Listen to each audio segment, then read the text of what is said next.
everybody. So this is really fun.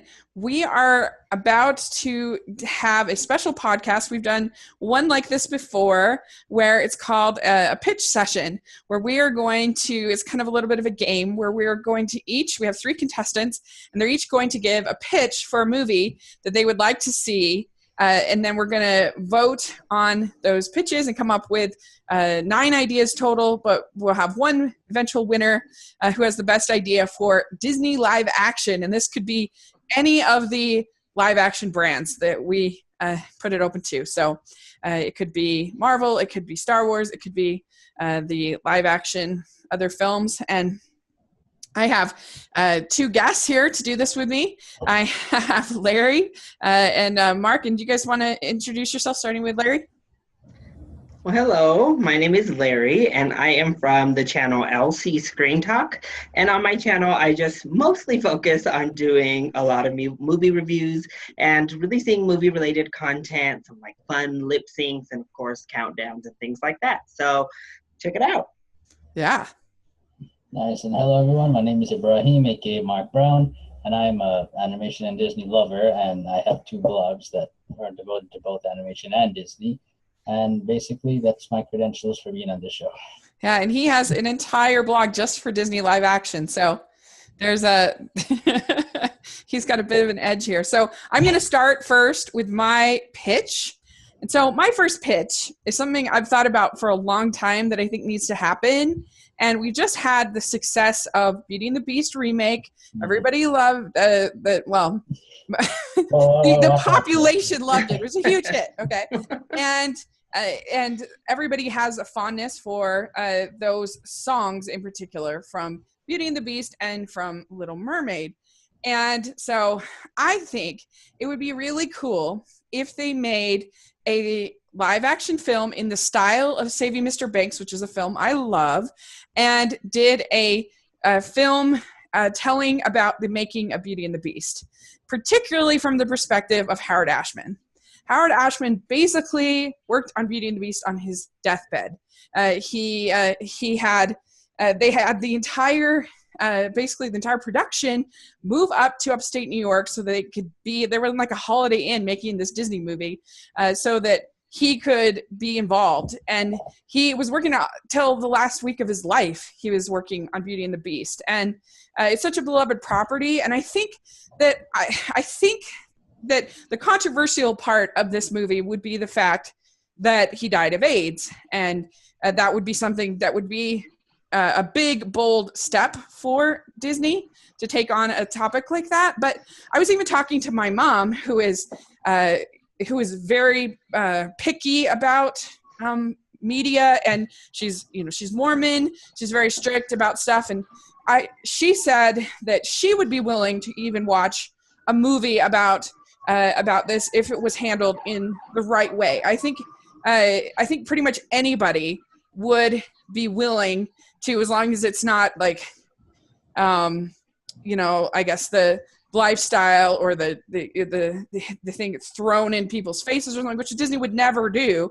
But I think it actually could be a really empowering thing for LGBT community to have somebody like that featured, and it would be something that could, I guess, unite a lot of different viewpoints and be a really powerful thing, and talk about this great person. And really, like, you could make an argument that Howard Ashman and Alan Menken basically saved Disney. Like Jodie Benson said in her speech at Comic-Con that people were like packing up.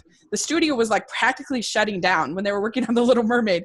And it was such like a huge hit that like it helped save Disney from where they're at. And so I think you could have the movie called The Man Who Saved Disney, and you could have it starring Michael Fassbender, who looks almost identical to Howard Ashman, and he's one of the best actors that we have. And so that is my pitch. So you want to go next, Larry? Okay. So my first pitch is going to be for an original live action fairy tale. So we, again, like Rachel said, we saw the success of Beauty and the Beast, and then you look at something like Cinderella, which had a much more manageable budget than Beauty and the Beast, and still came out really profitable. Plus, the princess line is arguably the most successful and popular line in Disney animation. So we did see kind of a precedent of this with something like Enchanted, but I want to take the concept and just make it just kind of a more straightforward princess theme. And I want to make it a little bit darker maybe than some of the other princess movies or some of these. So the concept is that we have a Latina, a Hispanic princess, an unknown Hispanic actress in the lead, find somebody like we did with Aladdin for that main role that can sing. So we have some original music going on here. And she's a princess who just kind of takes life and time for granted. And it's going to play along kind of the same story arcs of the hero archetype. And so she comes across one of her servants one day who lays a curse on her in which she cannot die. So no matter what she does, she won't die. She'll be here forever. And at first, this princess kind of thinks this is not a punishment at all. This is like a reward. How awesome. But it's going to kind of follow her as she goes through the years, as her family starts withering away, as all of her friends start growing older and they don't like relate to her anymore. And they're like, okay, whatever. And they start going away. And so she kind of isolates herself and pushes everyone away from her. That's It's kind of like a beast. Like a fairy tale Age of Adeline. A little bit, yeah. Until this little girl who has an illness needs her, kind of stumbles upon her in her isolation, who needs her and needs someone to kind of help her. And so she breaks down. She lets someone in for the first time in a long time. And it's through the lessons she learns with this little girl. It's through learning to appreciate time and appreciate life and appreciate more than just material items that she's able to grow past and break her curse and in turn save the little girl as well. So yeah. Love it. Really dark. I like the dark tone there. So is it my turn now, I guess? Yeah, your turn. All right. Well, when I'm gonna kind of not steal from Rachel's idea, but No. we had a similar backdrop about making a movie that's inspired by like Saving Mr. Banks, a sort of based on true story film.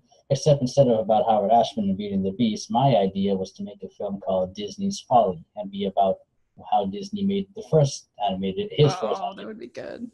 Snow White and the Seven Dwarfs. And then, as many people know, Snow White, when Disney was making this, most people they weren't interested in it. They said, how could you make a 90-minute long cartoon? How people won't go to see it, people won't be invested in it. And it was called Disney's Folly because no one thought it would be a hit. But Walt Disney, he kept pushing against all the obstacles that came in his path, and he eventually did make the movie. And I mean, if it wasn't for the success of the movie, you could argue we wouldn't just not have Disney anymore in this world. The storytelling and film as a whole would be so different without Snow White and the Seven Dwarfs. Even tourism, like theme parks, wouldn't be there. So I feel that would be a cool type of story to bring to the big screen. And I wouldn't want Tom Hanks as Walt Disney, especially since it's much earlier in Disney's life. I'm thinking maybe someone like Ryan Gosling or Chris Evans, just in terms of like looks. I feel they could look something like a 30-something-year-old Walt Disney would look. And would it be Walt Disney, and then you'd feature the other characters, like you'd feature his brother Roy Disney, for example, and then like maybe other big time animators at that time. And I'm thinking not like a huge budget, but something like Save Mr. Banks type of budget. And if you have a small budget, I think it could make a lot of money like Save Mr. Banks. And I think this would be a good idea to bring to the screens. Man. So, Larry, did you have any idea about who you'd want to do the songs? Would it be like Alan Menken or like Lin-Manuel or something like that? Or I think someone like Alan Menken would definitely be a little bit more in line because I would want more of a traditional kind of princess songs. And Lin-Manuel, while he did do like How Far I'll Go, he's a little bit edgier, a little bit more rap. And then I forgot to mention my budget, I would say it needs to be 60 or under. And because an original property like this is, a little bit dicier on whether or not it's going to take to audiences. But if we don't have a big star in the lead and like the Disney marquee is the brand that is selling it and like the visuals that have come with these fairy tales, I think we could keep it under 60. Yeah. You say you want it's a story about Beauty and the Beast, but from Howard Ashman's eyes. So my question is, why that particular story instead of just a biopic of Howard Ashman himself and his whole? I don't know. I tend to like biopics better when they're really like focused on a particular period of time rather than like the whole life. Because I find that it can be kind of, I don't know, just like makeup and other stuff can just be kind of cheesy. But like when it's focused in on one particular time, like I love Walk the Line, and that's just focused on this one particular time of Johnny Cash's life, or Saving Mr. Banks, or things like that. And I think that it's just such a remarkable thing that happened that I think most people don't know about, that like literally on his deathbed, he was working on this movie, and that people love so much. And I mean, you could do the Little Mermaid and Beauty and the Beast kind of time period, because I mean, what he did for Little Mermaid is really incredible too. Like he was known for like dressing up as Ursula, dressing up these characters. He got a story credit on Little Mermaid, which is really unusual for a lyricist to get a full story credit. And I don't know. So you could do both of them, but I just think this is such a beautiful sacrifice that he made for film that I think a lot of people don't know about. And I think that it would be something kind of important. And I think that Disney's looking for something to be important in that way. Hence the exclusively gay moment, that we got. Like this could actually be a real story that would mean something to people. I don't own the properties to a lot of his earlier stuff, like Little Shop of Horrors or something like that. So that would be harder too. You ever see that fan picture that someone did with Ryan Gosling as Walt Disney? Yeah, that's what put it in my mind that I think. Oh, it's so good. I think either him or Chris Evans. In terms of just looks, not like acting ability. Yeah, I mean, I guess they already did it once, but I wonder if it would make Disney really nervous, to take on Walt. Oh, again, yeah. I mean, yeah, they did it with Tom Hanks. Yeah, they already did it once. But they could kind of make, in that case, the Emma Thompson, I forget her name, to make her the bad guy. And there are some parts in Walt's early years that were a little, I mean, he's great. He's my hero, but like, he was the boss, so. But I don't know as much in the Snow White. Maybe that becomes more like Dumbo when he had like the labor dispute. Yeah, the labor strike and stuff, yeah. Was a little bit more controversial, but it's a good idea. Shoot, ours are so similar. Yeah, as soon as you mentioned your thing about being the Save Mr. Banks thing, I was like, oh. Let's go ahead and vote then. So you guys go first because I'm still thinking.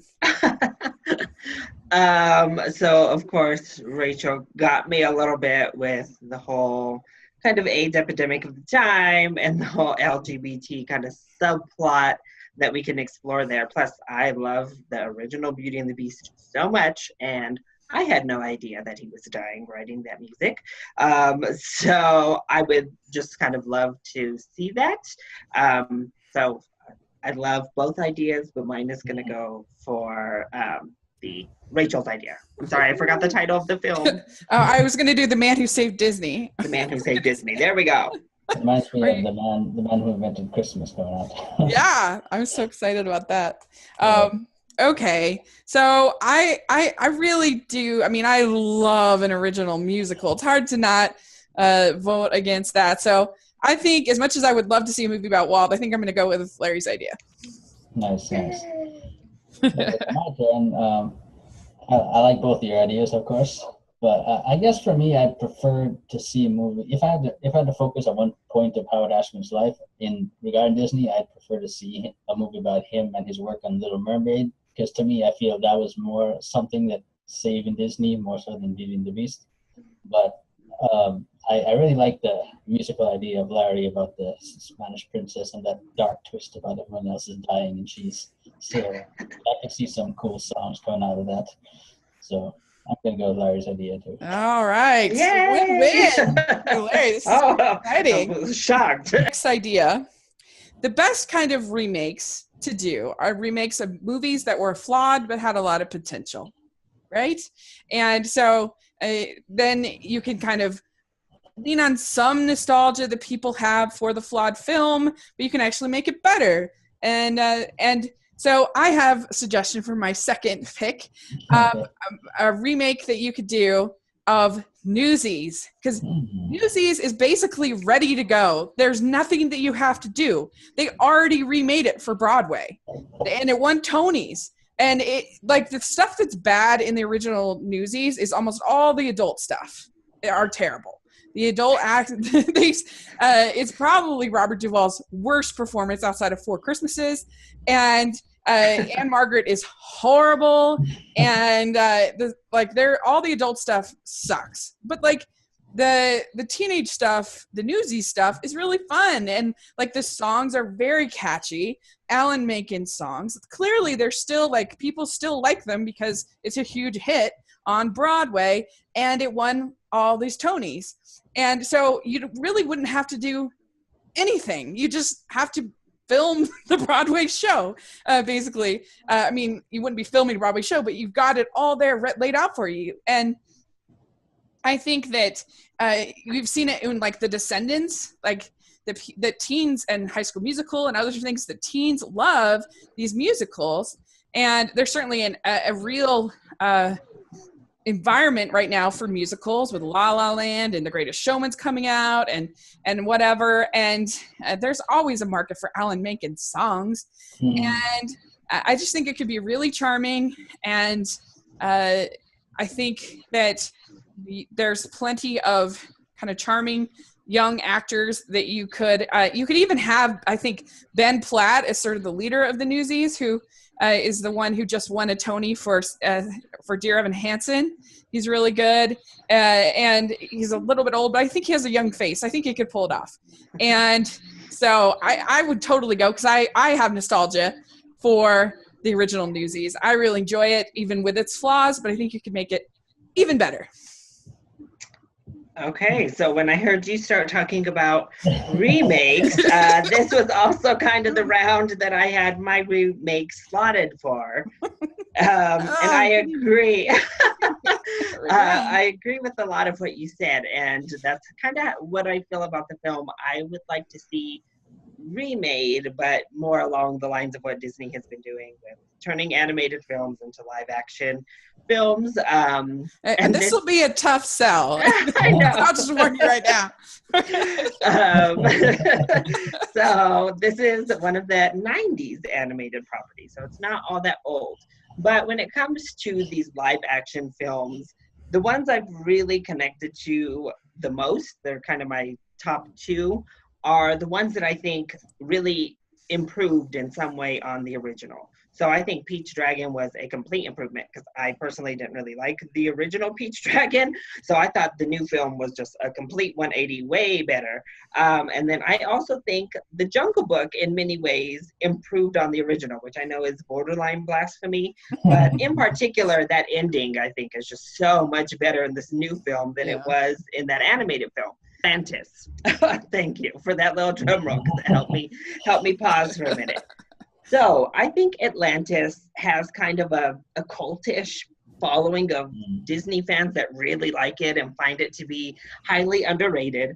I enjoy Atlantis, but I do think it has a lot of problems that need to be ironed out and could definitely easily be ironed out. But that is one of the animated films that I think has a lot of visual splendor. Like, you could do a lot with these visual effects and create this magical, mythical world. We're not dealing with a place like France or real life jungles. We're dealing with a lost city here. And for its main title, I would lose The Lost city, or just call it Atlantis. And I know I'm gonna get a little bit tougher on my sale, actually. But I would cast Rihanna as Kida. I know that people have not really liked what Rihanna has done. I thought she was actually good in Valerian. Me too. Although she wasn't asked to do, she wasn't asked to stretch all that much. And this would probably be the toughest acting work that she would be asked to do. She'd be the lead. And then I would cast Eddie Redmayne as Milo. I think he kind of fits that little quirky vibe that Milo has. A little bit quirkier, I think, than the animated film. So again, this adds in a little bit more diversity to especially this live action remake streak that they're having. And especially when we have like Mulan and Aladdin coming up. Princess and the Frog seemed a little bit too new and a little bit, I don't know if I wanted to go that route when I was thinking back on the others. And I certainly was, as much as I personally do like Pocahontas, I know a lot of people don't want to touch Pocahontas with like a 10-foot pole to try to recreate it into a live action. I just think that's a recipe for complete disaster. So I thought Atlantis is like a smaller property that we could really zhuzh up, make into this visual splendor, get a big name visual type of director. So Disney has a great relationship with someone like Steven Spielberg. So if we can get him in here to kind of direct this and bring his visual flair, it might be maybe release it like right in the same vicinity as the new Avatar films, so that we have that kind of like Avatar-ish, otherworldly feel to it, and maybe that'll inspire people to want to see how Disney will take on such a thing. Plus, they just released Avatar World, so maybe we could even tie in Atlantis into the parks with the release of the new film. Nice. Good idea. Good idea. Yeah. Well, I was going to say this for round 3, but if we're all doing remakes, I might as well throw the third one here. Battle of the remakes. Yeah, like what I think Rachel said, that one of the things about remakes is to basically get a film that wasn't so good and make it better. I feel another good reason for a remake is to make a film that is good but isn't well known, and this way, with the remake, you can get to more people. And what I have in mind for this is, in the 1970s, there was a live-action Disney movie that not a lot of people have seen, called The Island at the Top of the World. And this is the example of Disney movie. Like, if someone asked me, give me an example of a Disney movie that is adventure, this is the example I give. Island at the Top of the World. It's like basically kind of like, it's not written by Jules Verne, but it has that Jules Verne type of thing to it. It's about a captain or a scientist, and then whose son like goes away to find some lost village, and then he teams up with a guy who owns like a zeppelin, and they have to go find this like lost tribe or something like that. It has like this adventure feel to it, not like action like Pirates of the Caribbean, but just this adventure feel. And it's not very well known, but I think it's a really, really great film. So I feel remaking it, especially nowadays with what we have in terms of improvements in technology and visuals, it could look like super amazing on the big screen, like with the Zeppelin and everything like that. And I don't really have any particular specific cast people in mind, but I mean, you can get anyone big, any big name would do well as some of the main leaders. And even if you have some not well knowns for like the smaller parts, I think you could still make good money if promoted right. Would you be able to give us like, a little bit of an overview, just kind of like a plot synopsis about what happens a little bit in that film? Because I haven't seen it either.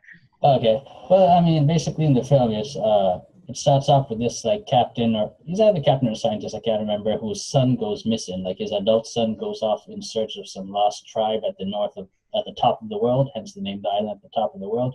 Then he gets the help of like 2 or 3 guys. One of them is a scientist who has like a zeppelin, and they go off on this like journey to find his son. And they find like a lost tribe of like ancient Vikings who are still alive in the modern day and age. So I feel we just keep similar to the same storyline for the remake. Does it have any like stars in it, in the cast, or is it all? Mako was in it, I know that, but he wasn't one of the main actors. I forget their names, but I don't think any of them are like A-list actors who are in the movie. was one guy, I forget his name, but after he was acting, and then he decided to go work for Good Morning America as a news person. Oh. So if you know who I'm talking about, he was in the movie.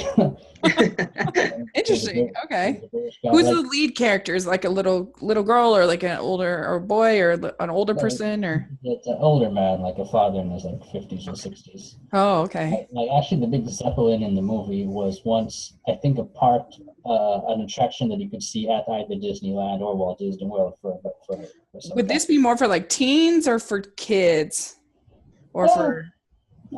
I guess it's an adventure movie, so maybe something like maybe young teens. Interesting. Huh. Thing about it. So, Larry, in your Atlantis remake, what would you change to the story to make it better? Well, I definitely think we need to streamline some of that comic relief from the side characters. That's one of my kind of main problems. Plus, I think, I don't know, I always felt a little underwhelmed once we finally got there, maybe spend some more time, some more exploring within Atlantis itself. Like the pre-ultimate, like big event near the end, I think it needs some work. It just in general of like rethinking how we do this.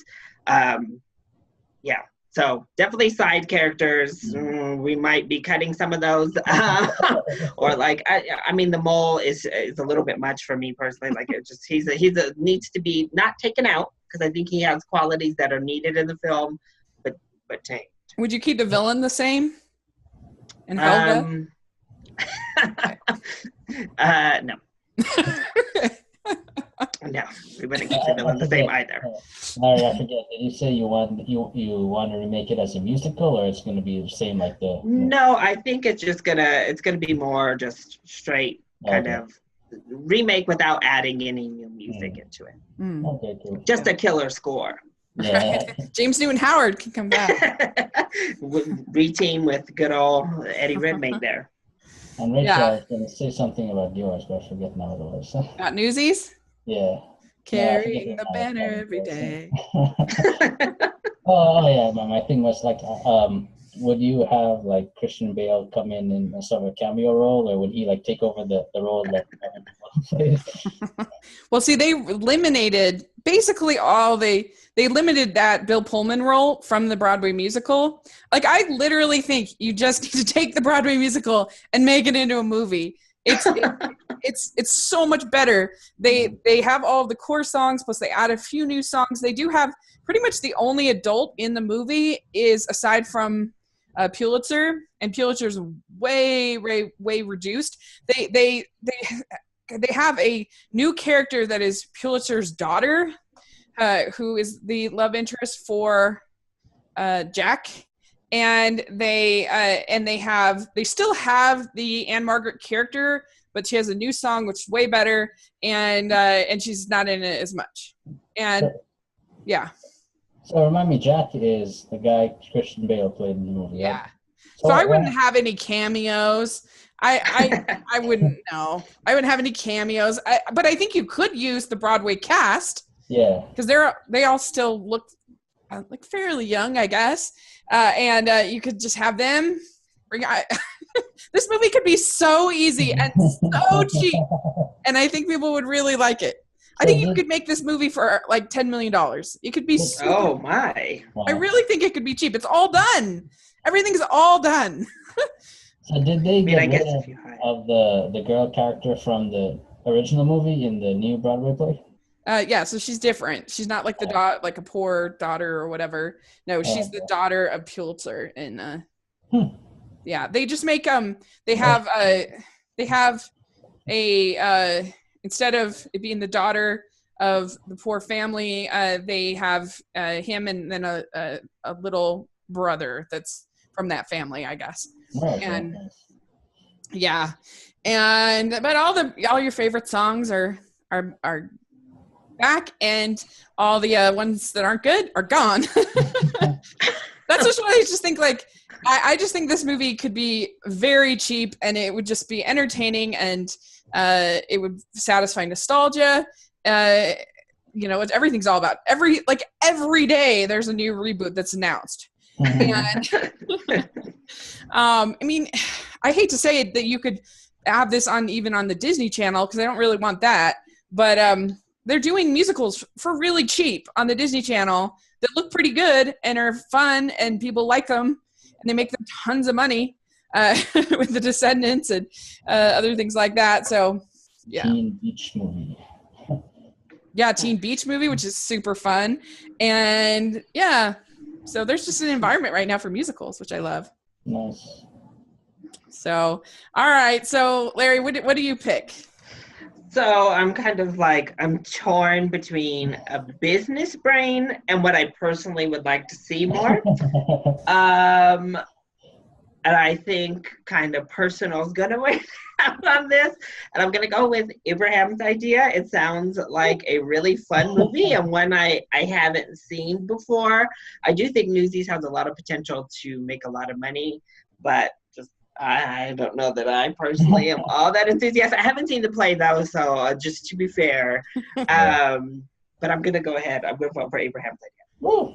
Thanks. Nice. And if I find the trailer for the original Island at the Top of the World, I'll link it to you guys so you can see. Oh, that'd be fun. Awesome, yeah. Yeah. So Martin, do that for family movie night sometime.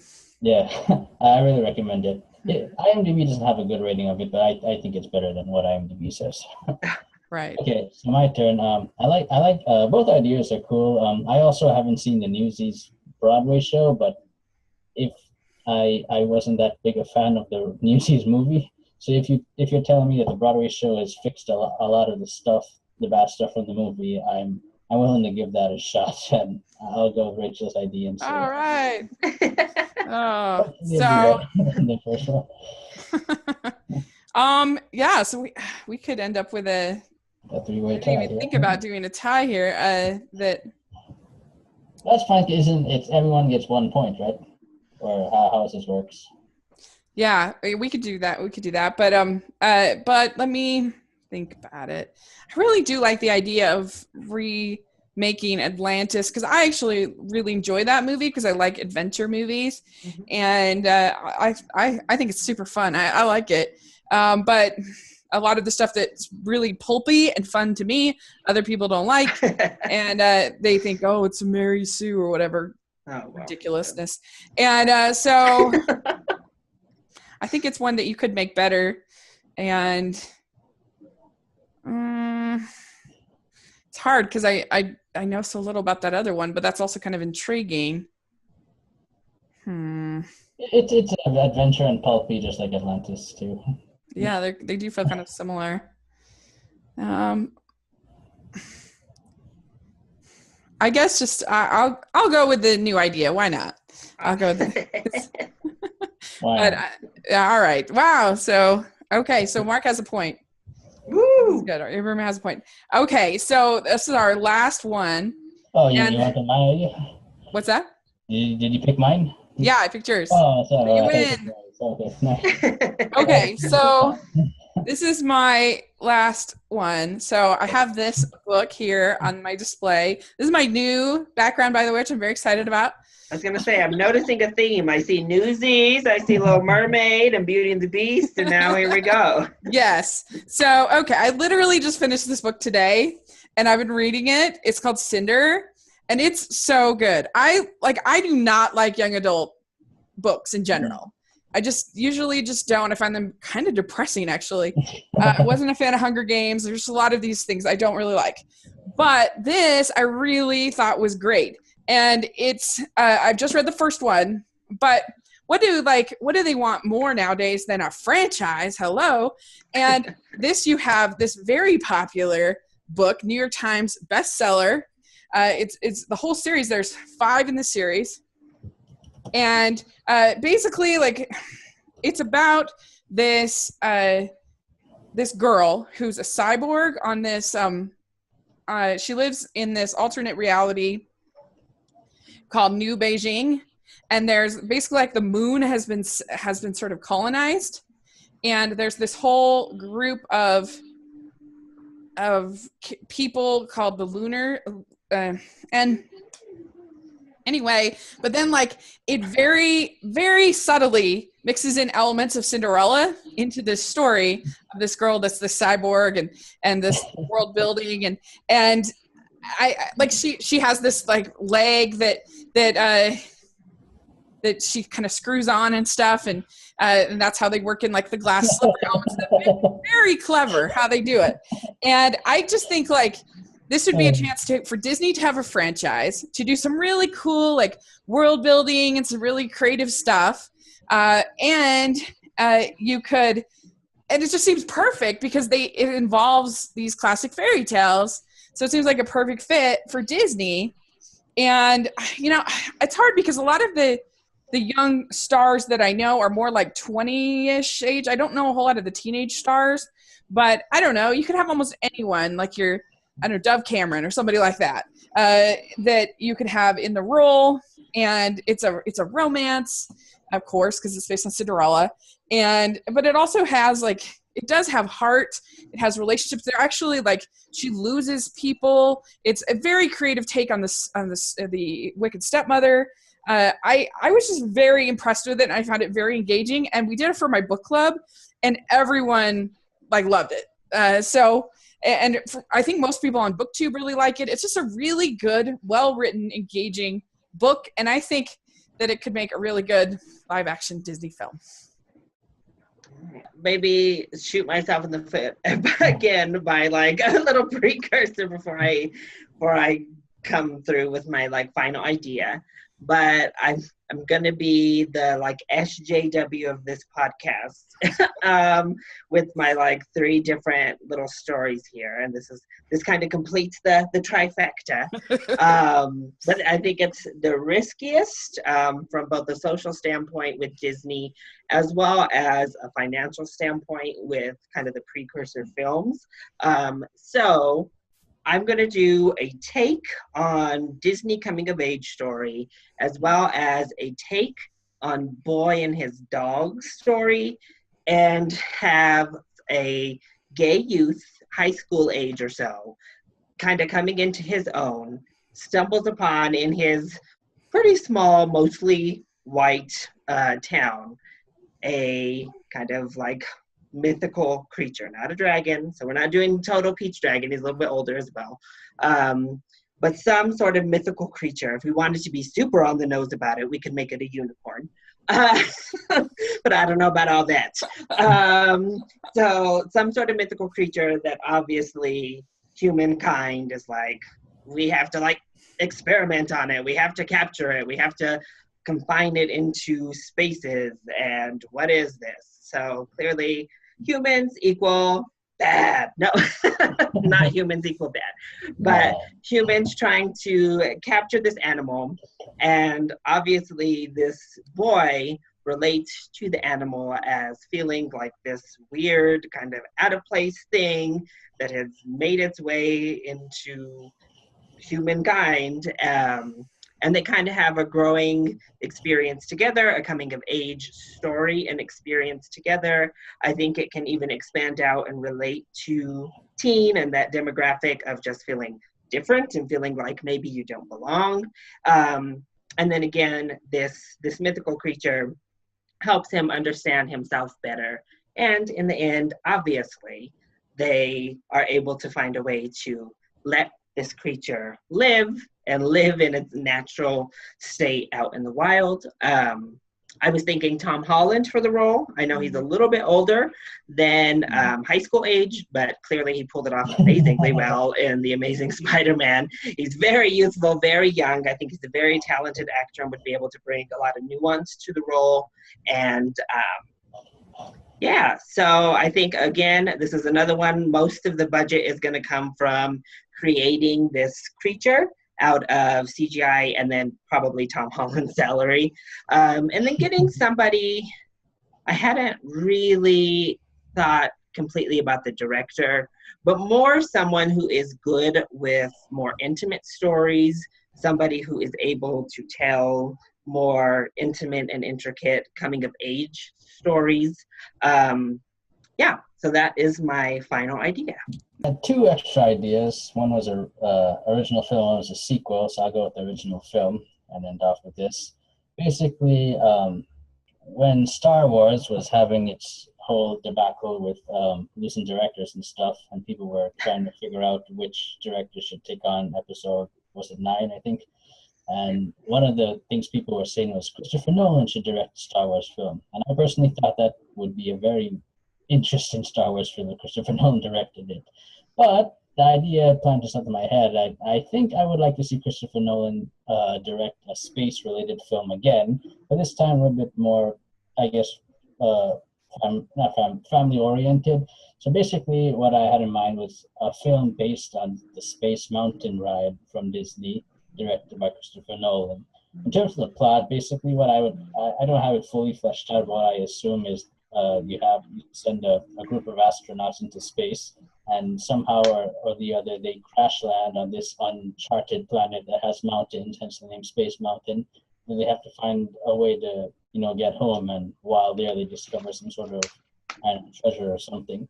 And I feel if Christopher Nolan directing this film, it would put the Space Mountain as a ride, which is already pretty popular, but it'll put it as a ride, extremely popular for people who aren't even into Disney. They, go see the ride Space Mountain. And I don't think you need to have big names for like the young astronauts. You could have unknowns, because that's pretty much what Christopher Nolan did with Dunkirk, with all the young actors. None of them were really big stars, and he still was able to sell the movie based on his direction and his name and his cinematography and whatnot. So I think Christopher Nolan directed Space Mountain is my idea of a good film. So how would you keep the movie from feeling like monster trucks? That's what I was thinking. You're sort of like, okay. finds a monster. And it also feels a little ET-ish, which isn't a bad thing. Yeah. But I don't know. How would you make it your own, you think? I think it's obviously right in line with that like mid-level family kind of adventure film. So I think it leans away from E.T. and something like Pete's Dragon from last year. It leans away just kind of like the age gap, and we're dealing a lot with the teenager learning about themselves, and that's how I think you also keep the sexuality from being like so overbearing on people, is that it's more about him getting comfortable just period with who he is, and you go by the more coming of age tropes. For monster trucks, well, we're gonna make this. I guess the monster thing was kind of cute in monster trucks, but I want this to be a more, I guess, it's like the evil humans, elegant, like trying to get the monster. Yeah, definitely. I definitely want. It definitely is going to be a lot less hokey than what Monster Trucks came off as, for sure. He's not going to have to like hide and like drive a car with his like little tentacles.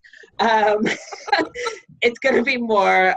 It's going to be more something you could kind of find on Earth, more of a mutation of an existing animal type thing. So that's why I guess also going along with LGBT, but it was like a mutation on a horse, something more along the lines of a unicorn that people are just like fascinated and like, oh my God, like how did this happen? How did this come? So they don't necessarily want to kill it. They're just wanting to, they're like, where did this come from? Why is this here? We need to profit off of it. So I guess kind of a King Kong-ish situation in that situation where they just want to grab it and like take it for themselves. And yeah. I think there's a Netflix movie that either just came out or is coming out called Okja, OKJA. Okja? Oh yeah. Yeah, I think it's a similar story. There's like a creature type thing, and they're trying to. Oh yeah. Well, yeah, that one, Okja is a little way darker than anything I'm trying to do here. Okja is definitely more, they're trying to legitimately like kill it. And this girl is like trying to save her best friend from being like bacon, basically. And Okja was why I steered from any sort of pig animal, because I was like, okay, I don't want to really make that point. I don't want to bring like veganism or vegetarianism, any of those other issues into it. I wanted to make it a little bit more of a spectacle rather than a food item. Cute. I haven't seen it. I just heard about the film. Yeah, and I know that this is, we've had like Mighty Joe Young, stuff like Free Willy even. I mean, this is a pretty old formula that I got inspiration on. I guess Free Willy actually is kind of a good comparison in a lot of ways, because you watch as the boy grows, and the whale is a good vessel for him to better understand himself and like grow as an actual person. And I think that's what this story is a lot about. It would be a lot about the boy growing and understanding and becoming a better person. And the animal is a vessel that we also obviously are going to love. Mm-hmm. Nice, Interesting. nice. So Mark, Christopher Nolan isn't exactly known for being the most family-friendly director. I mean, I don't know. Like, I feel like I guess Inception is his most family-friendly film, right? I know I would say, isn't Dark Knight, Batman Begins more family friendly? No. Way. Are you crazy? I think they're a little scary, actually. For Scary for look. So I guess more that Scarecrow sequence is no joke. Like, and I feel like people. Like, I really love Interstellar, but I know that it's a divisive film.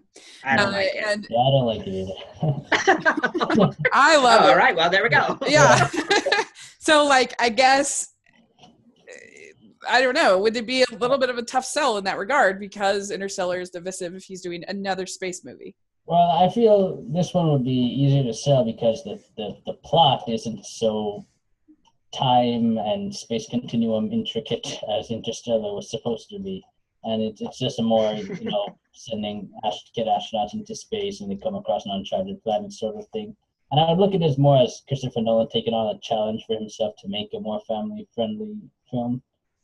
I was gonna say, I'm wondering, is Christopher Nolan's biggest obstacle going to be not being so intellectual for a family audience, like just aiming for the intellectualism?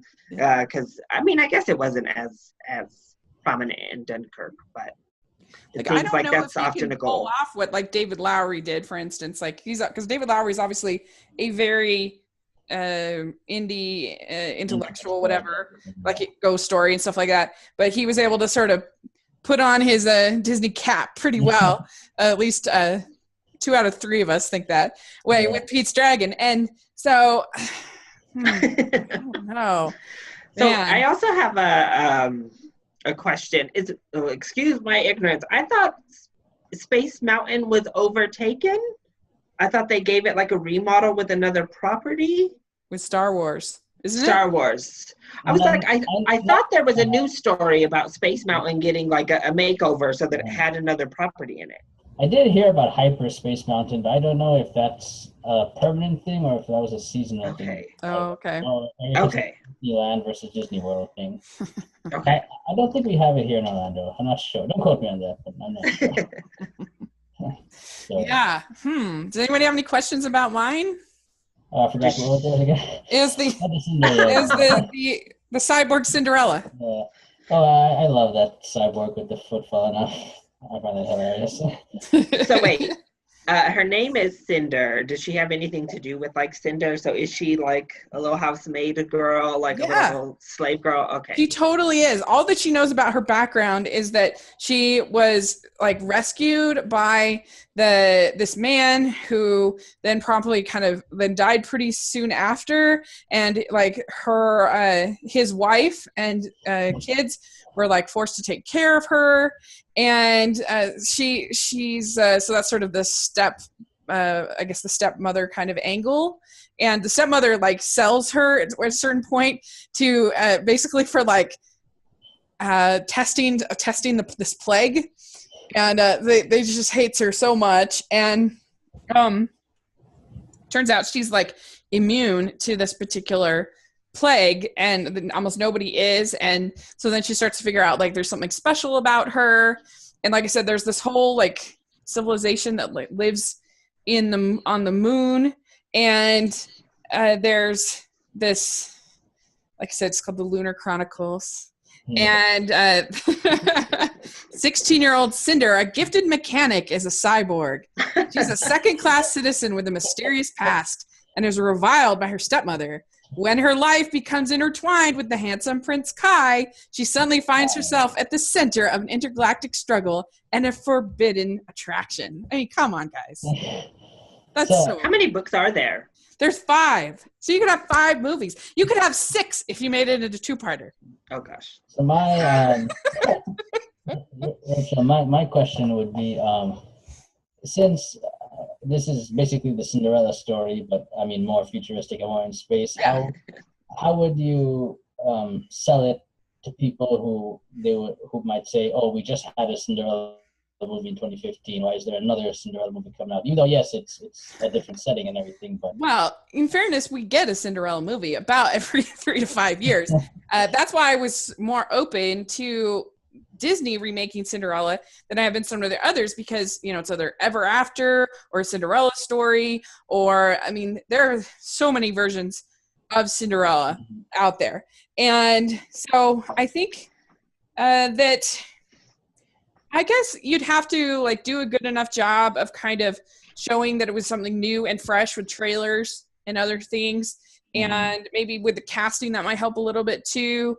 You could show similar to that Ready Player One trailer where, you get an idea of the world building and what New Beijing would look like. And you could have a really hunky guy as the Prince Kai.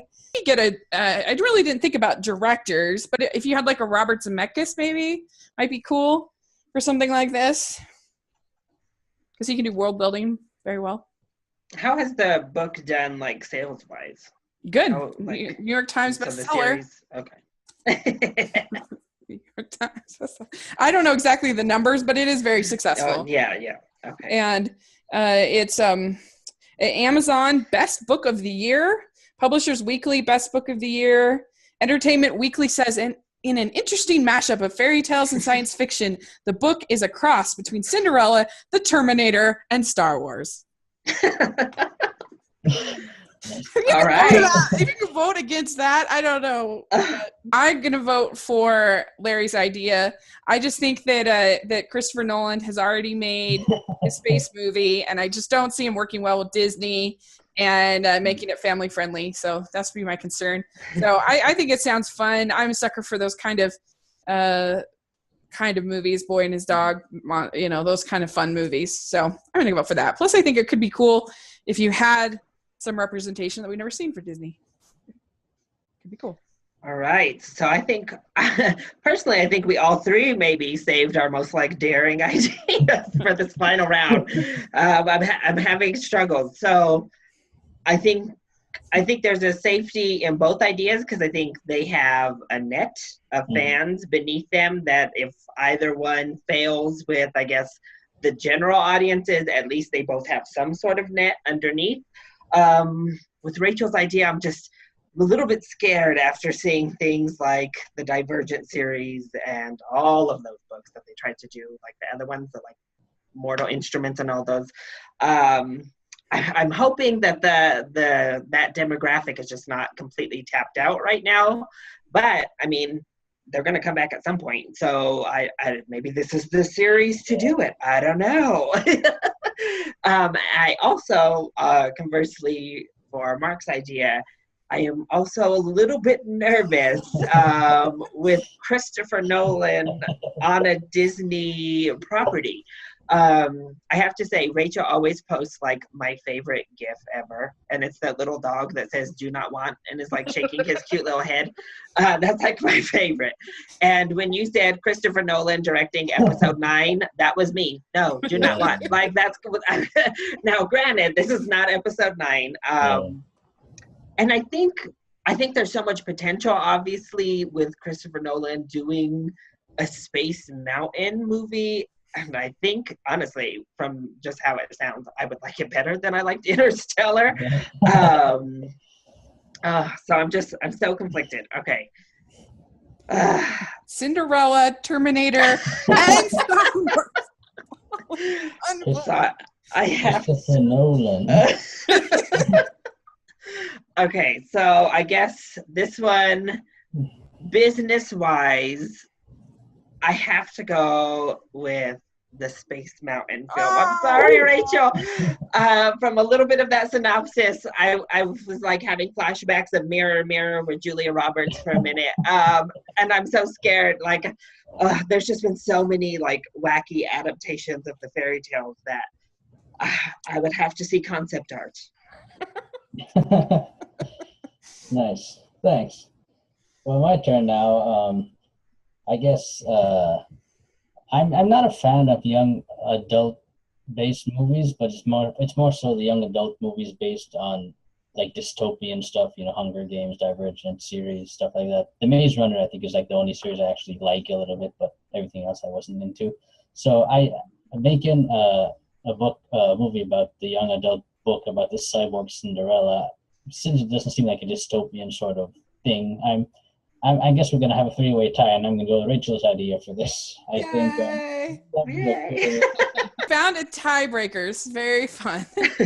Jonathan North, who joins me for my Doctor Who podcast, he is a huge Disney fan, so he's a good one to ask. And he picks my idea, the cyborg Cinderella movie, and we'll go with that. So we've each won a round. This is very fun. So now we get to the final round where we have to pick. You can pick your own idea.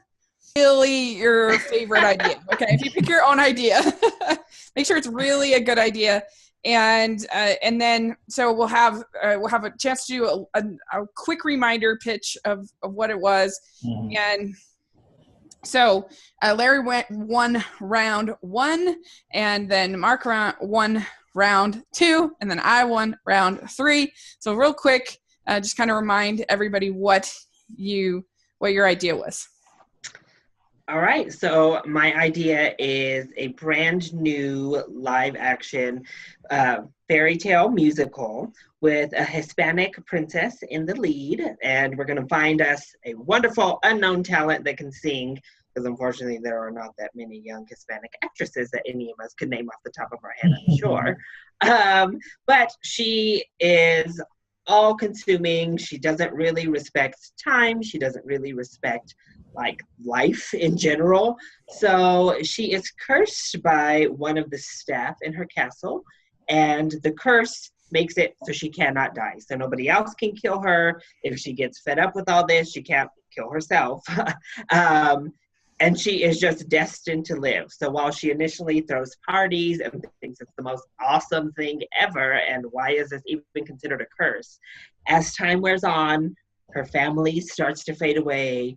Her friends start to age into really old age, and she doesn't really have friends anymore because they all start not really relating to her and not really wanting to be around her. And as they mature and as they grow, they kind of leave her behind. So she starts to isolate herself and push further and further out until a young girl with some sort of disease comes to her, stumbles upon her, doesn't have other family, and needs her help.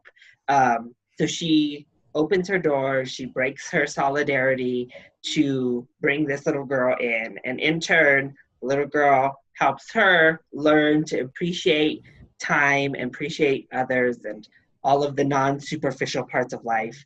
And she gets her curse broken, and she in turn also gets to help save this little girl and heal her from her disease. It was an island at the top of the world from 1974. Basically, it's my idea of the perfect adventure genre Disney film, and I have here the actual, according to IMDb, the plot line is: in 1907, 4 explorers discover a lost colony of Vikings in the Arctic. And basically, it's pretty much that. There's this British aristocrat, and his son goes missing trying to find this lost colony, and then the aristocrat takes the help of like a scientist and an inventor to go find him. And mine, so I won't go into too much, but it would be an adaptation of the popular YA series called The Lunar Chronicles is the name of the whole series. First book is called Cinder, about this girl, cyborg, who is named Cinder, and it weaves in the elements of Cinderella with this sort of sci-fi kind of fantasy elements, and it's fresh. It has, just an original take on Cinderella, which is just consistently popular. And I think with the fan base of the books and with a cool world building director, like something like a Robert Zemeckis, I think it could be really fun. So my choice, I have to say, I can't resist, especially if you had Alan Menken doing the songs, I can't resist a musical. That sounds really fun. The about, and it sounds like it could have a lot of heart. So I'm going to go with Larry's idea. Yay! So I think I did give Rachel's idea a little bit too much flack because I need to put this caveat out there. I love A Cinderella Story with Hilary Duff. So I don't know why I thought it was cute to turn my nose up to a different Cinderella story.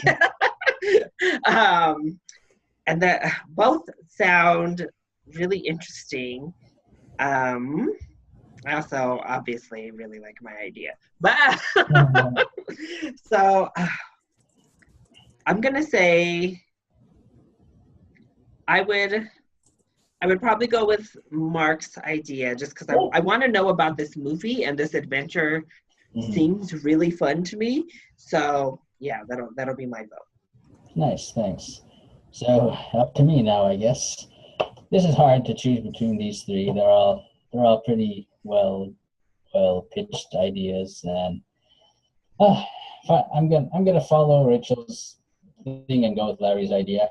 I think the original musical with Alan Menken also sold it for me, and just a new princess. And I like the idea about the whole thing about appreciating life and being alive and not dying and all that. And the girl who's sick. I think it all contrasts well together. So. Well, and Alan Menken has done live action musicals. He did Mirror Mirror, he also Any songs of Mirror Mirror, or was it just like music? Maybe it was just because he's not a lyricist, so maybe not. But also he did Gallivant, which is the series he wrote. He said at D23 he wrote nearly 100 songs for Gallivant, which is amazing. So it could work quite well. And so, all right. Wow, look at you. Larry, you won. Hey. I have to say, I'm really shocked. This idea, I don't know, it has kind of been rolling around in my head. As soon as I knew I was going to be a part of this was kind of my initial idea was like, oh my gosh, this. But yeah, thank you. Yay. Well, I think these are all 9 solid ideas. I certainly like all 9 of these ideas much better than a live action Lion King remake. I'll say that right now. Or Dumbo. Oh my gosh. So yeah, I wish they would watch this and get some Disney, hit us up. Come on. We'll find you, starting with Larry. Yeah, so my YouTube channel name, as well as my Twitter handle and my Instagram name, are all LC Screen Talk. So yeah, hit me up. It's a lot of fun. I look forward to talking more about Disney with you all. Yeah, definitely. Nice. And I guess my turn now. For those of you who know, I'm a blogger, so you can find me at either of my 2 blogs. My main one is the Animation Accommodation at markb4.wordpress.com. Basically, it's just a tribute to animation. I put reviews of movies there, some animation news, and I have a series of forgotten and minor characters where I go through different animated movies to talk about a forgotten or minor character from the film.